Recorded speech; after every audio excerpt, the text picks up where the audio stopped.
Good afternoon. It's 2 o'clock, and our committee meeting today is the Public Service Committee. Those committee members are Kamer, McKittrick, DeShazier, Hardy, and Lombardo. We do have all committee members present except for Councilman Hardy. Whenever you're ready, Mr. Chair. Thank you, Sarah. Yeah, I'd like to move forward and call the public service meeting to order, please. Can I get approval of the minutes from last week, please? Motion to approve last week's minutes. Second. All right, I have a motion and a second. All in favor? Aye. Aye. Anybody opposed? All right, thank you. I do see we have Chris Ludlow in front of us today and you, Francie Lash. Sarah, if you don't mind, since I'm participating in Zoom, if you could read in the pieces for us, please. Sure. Item number 1 is a resolution declaring it necessary to improve certain streets between certain termini, the 2024 Partial Depth Pavement Replacement Program, by repaving such streets with asphaltic concrete 402, 404, and declaring an emergency. Thank you, Sarah. And I will turn this over to Chris Ludlow, our service director. Thank you, Mr. Chairman, members of committee. This resolution of necessity for the resurfacing program is our partial depth section of the resurfacing program, and the next 3 pieces will all be the same. So this legislation is for our assessments, and this starts our process, sir. So it takes about 6 weeks from start to finish. And what we will do is we will notify the budding property owners. This is just an estimate of what their assessment will be. They have time to review it and then get back to us if they have any questions. If they do object, there could be a hearing that would be held. A couple things that we would like to pass on is if the abutting property owner is on homestead, then they are not charged, or there's no assessment fee to a property owner that's on homestead, and sometimes that could be confusing. We try not to send those if they are on homestead. That goes by the county record, and however the county designates that property, that is what we follow. So this is, as I said, the partial depth portion is very small this year for partial depth. And with that, I will take any questions. I would respectfully ask if we could pass all these, sir, just so we could start the process of the resurfacing program. Sure, no problem. Committee members, any questions for Mr. Ludlow? I see Lombardo's hand up first. Yeah, Mr. Ludlow, the 1690, did that increase from last year, decrease? No, the assessment? No, sir. The assessment rates have not changed since 2009. 2009, good to know. Thank you. You're welcome. Thank you, Councilman. Any other council members? All right, Chris would like suspension of the rules. Can we get a motion for that? Motion for suspension of the rules with a favorable report. Second. I have a motion and a second. All in favor? Aye. Aye. All right, anybody opposed? All right, moving on to the next piece. Sarah, please. Item number 2 is a resolution declaring it necessary to improve certain streets between certain termini 2024 unimproved street resurfacing program by treating the surface thereof with substances designed to preserve the surface and declaring an emergency. Thank you, Sarah. Chris, anything to add? No, sir. This is just the unimproved section of our program. And as you know, unimproved sections are sections of our program where the streets do not have curbs or storm sewers. So the rate is a little bit different than a residential street, just because there's no drainage on those streets, sir. Okay, thank you. Committee members, any questions or comments? Any other council members? I do know Chris would like suspension of the rules. Motion for suspension of the rules with a favorable report. Second? I have a motion and a second. All in favor? Aye. Aye. Aye. Anybody opposed? All right, Sarah, next piece, please. Item number 3 is a resolution declaring it necessary to improve certain streets between certain termini 2024 arterial collector resurfacing program by resurfacing such streets with asphaltic concrete 402, 404, and declaring an emergency. Thank you, Sarah. Chris? Thank you, sir. This is the same. It's just our arterial and collector streets in our program for 2024. All right, thank you. Committee members? Councilman Lombardo. Yeah, again, Mr. Ludlow, the 1125, same, hasn't been Yes, sir. increase None of these assessments have changed. since 2009. Yes, sir. It's 15 years ago. I want to ask a dumb question, but with the arterial streets carrying more traffic and then the collector streets being different, is there a different expectation in how long it'll be before we'll require those to be redone? Well, that's why you see in this year's program, we're doing extensive crack sealing and rejuvenization of those streets to try to extend that pavement life. We're hoping to get 10 years, sir. But on that, back to Mr. Lombardo's question, 1125, that is the rate for commercial properties because they put more traffic and they could have more trucks. But if you look at the residential rate, for a residential street, it's $6.65, but on these arterial and collectors, if you live on one of those streets, it's $4.50. So it is quite a bit cheaper. It's less than half of what the commercial rate would be because of those higher traffics. Thank you. Thank you, council member. Chris's recommendation is suspension of the rules. Yeah, I'll make that motion to suspend the rules with a favorable report. Thank you. Second. Second. Thank you. We have a motion and a second. All in favor? Aye. Aye. All right. Anybody opposed? All right. Sarah, next piece, please. Item number 4 is a resolution declaring it necessary to improve certain streets between certain termini 2024 residential resurfacing program by resurfacing such streets with asphaltic concrete 402, 404, and declaring an emergency. Thank you. Chris? Thank you, Mr. Chairman. Obviously, this is the residential portion of our program, which usually is the largest portion of our program that affects our residents. And there again, it is the largest number of streets in our city are residential streets. So that's why this portion is so much larger. Some of the wards maybe not have as much as last year because we did have quite a bit of carryover on some of these streets, and we didn't get to all these wards. But this, again, to Mr. Lombardo, this is 665. To give you an example, if you're on Homestead, you would not receive this notice for estimate. If you do, then you can contact us, and it'll be removed off the program. A normal 50-foot lot in the city of Akron, frontage is how we charge, 665, times the front footage is about $330. You can spread that over 5 years on your taxes, or you can pay it up front. This bill would not come to you a year after the program is finished, though. So we pave it this year, and then it goes through the warranty program. We take the actual cost, how much was milled, and that is definitely an estimate, but it's going to be right around $332. You'll get that next year, and then you'll have the choice to pay it or put it on your taxes and spread it over the 5 years. So that's how that works. Sir, if I could just say one more thing, if that's okay. Behind me, obviously we talked about Jim Hall retiring.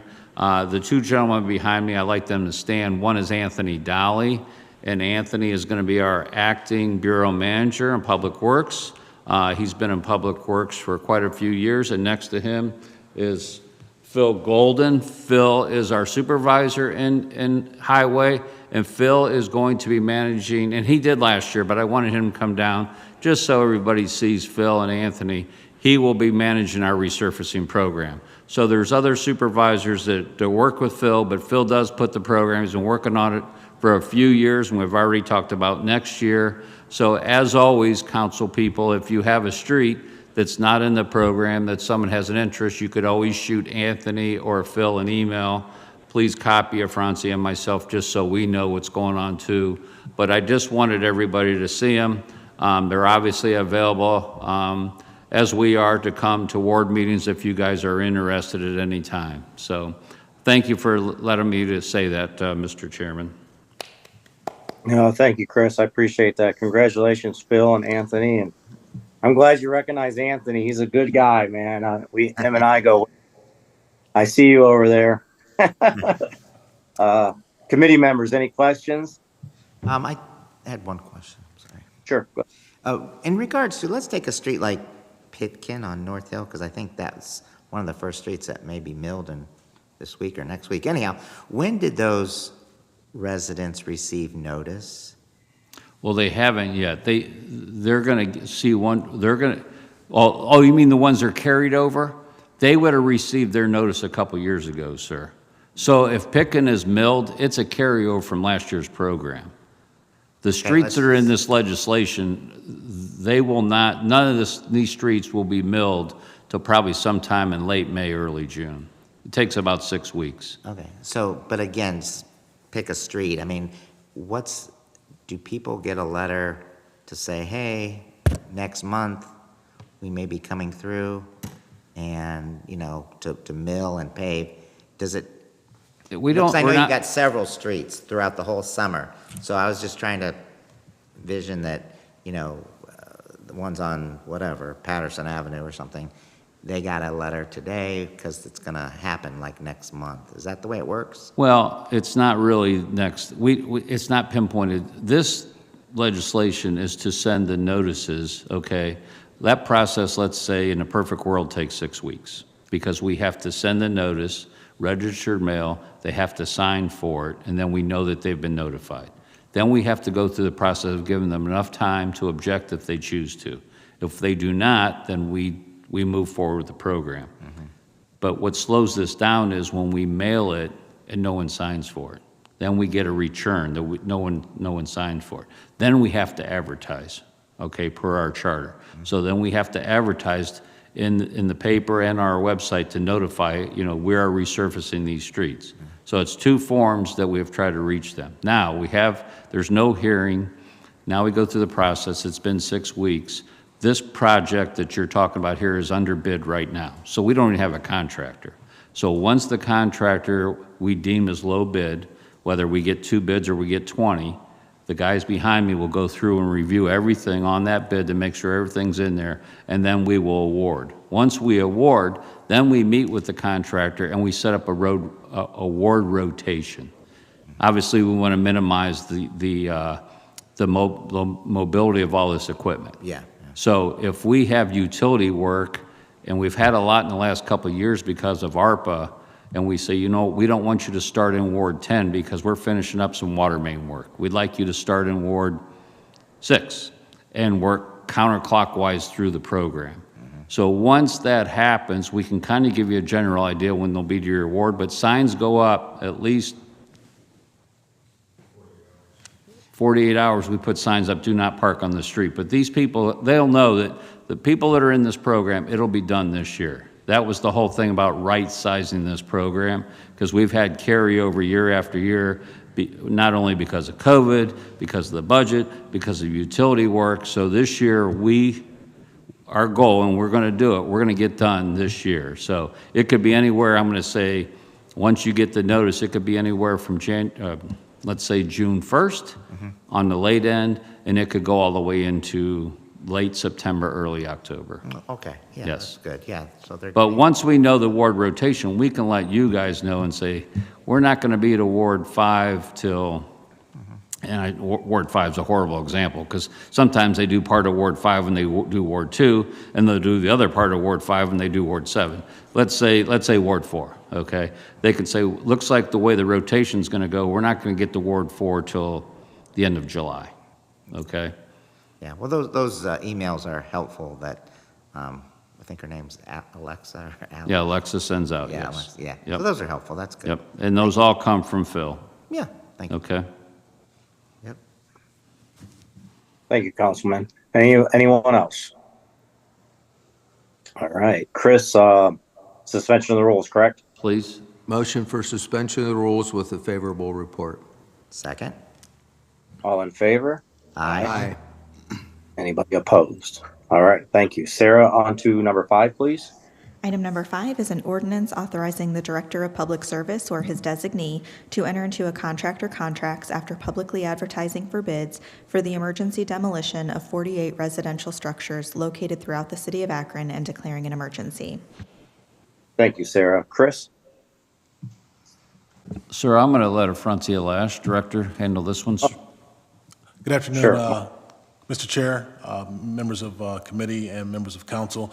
This legislation will allow us to resume our demolition program throughout the city. I believe there are 48 homes on this list, and we are slated to go out as soon as this is passed to resume that program. I actually brought my colleague, Dwayne Greger, who actually oversees housing compliance, to share some additional details. Awesome.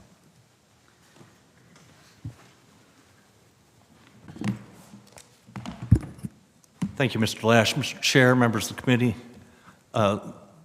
These are the residential houses that were ordered demolished or have had waivers, voluntary waivers submitted. These were put out to competitive bidding last year, and a contract was awarded to A&D Construction, and we are hoping to get this passed to resume our residential demolition program. Any questions you all have, we will entertain. Sure, thank you. Committee members, any questions? Mr. Kamer. Sure. 48, that seems ambitious. Will those all get done this year, or is this a possibility or not? We sent them out in packages of 50, and they're bid individually. And once they get rolling, they can normally do 2 or 3 a week. So we're confident that they could have this batch completed well before the end of the year. We're actually going to start working on the bid package for the next batch of 50 to get those moving along also. That's great news. Thank you. Thank you. Good question. Councilman Lombardo? Thank you, Mr. Chair. So that's what I was going to ask, like, this is a batch of 50. You said you'd be working on another batch, but, 3 a week, whatever, 48, I mean, like 16 weeks, that's 4 months. So do you, as long as there's good weather, I mean, could we do another 50 this year also? As we got 9 more months. Or is that for next year, 2025's budget? Does that next group of 50? Well, we believe we have more than enough budgeted to start on another batch of 50, which is why we want to start the bidding process for that now, so that if possible, we can have a seamless transition from this batch to the next batch this year. Right, okay. Thank you. Thank you. Is it possible to look at the first 48? To look at the 48 on the list, is it possible to send that out? I believe we already shared It's been shared. the list. It's out? Okay. I'll look again. Thank you. We'll look too. Yes, thank you. Any other questions or comments? I would like to thank Chris for getting that list sent out. I appreciate that. All right. Sarah, you see anyone else? There are no other hands raised here. Thank you. Chris, Francie, what was your what would you like on this one? Suspension of the rules? Suspension of the rules will be fine, sir. Motion for suspension of the rules with favorable report. Second? I have a motion and a second. All in favor? Aye. Aye. Anybody opposed? All right. One more piece. Sarah, please. Item number 6 is an ordinance authorizing the Director of Public Service, after publicly advertising for bids, to enter into a contract or contracts to make improvements to the Quail Pump Station and declaring an emergency. All right. Chris, is this back to you? Yes, sir. Over in Ellett, off of Hillbush on Quail Avenue, right by the airport ball fields, we have a water pump station. This pump station was constructed in 1977. What this will be, it's going to be very similar to the rehabs that we have done recently to Kelly Avenue and the pump station on Verdon Odom. So we're keeping the shell of the building. It's a brick building. It's in good condition, but it's going to get a whole new roof, doors, fascia, spouting, and then we're going to upgrade everything inside the pump station. All the SCADA runs through this pump station. So the motor control center, the pumps, basically other than the shell, this is a total rebuild of this pump station. This is something that's going to be, it's already designed. We've got specs. It will be going out to bid soon. With that, I will take any questions. Thank you, Chris. Committee members, any questions or comments? I don't know. I don't see anyone because my camera's on you three still. Councilman Sure. McCaffrey. Chris, will there be any interruptions in the service or No, sir. No. redundancy to be No. able to cover that? Okay. No, All right, none thank at you. all. Thank you. Any other committee members? All right, I do see Councilwoman Mobian. I have a question at the end when you finish your report, sir. Okay, thank you. Any other questions or comments? If not, Chris, what is your Consent's like? fine, sir. We're going to bid it soon, but consent is fine. Okay. Committee? Motion for consent? Second. I have a motion, a second for consent agenda. All in favor? Aye. Aye. Anybody opposed? All right, thank you. Thanks for coming down. I want to thank Anthony and Phil for coming down too, and Dwayne Greger with his hard work. And then I'll turn it back over to Councilwoman Amobian. Did you have a question or comment? Yeah, I just have a quick question for Mr. Ludlow or his staff. I noticed that the work on Mall Avenue is almost done, and what they've done has been perfect. The brick. When is that supposed to be finished? The lower end, close to Exchange. The area of Mall Avenue, where they left off to Exchange was not in this project. It's going to be a future project. So the area they just finished, the only thing left, Councilwoman, is the light poles, and they were on back order. So we expect those in at any time, and then that project will be completed. The rest of Mall Avenue is going to be in future years, though. There was the AMETS money, and the money we received, it did not include the area all the way to Exchange. Oh, okay. Because the work they did, boy, is perfect. It's really pretty and very smooth. And just a little bit close to Exchange is still a little bumpy. It But is. that won't be done for a while, huh? Okay, thank you very much. You're welcome. Thank you, everyone. With that, we are adjourned. That is the final committee meeting of the day. Council will meet at 6:30. Thank you.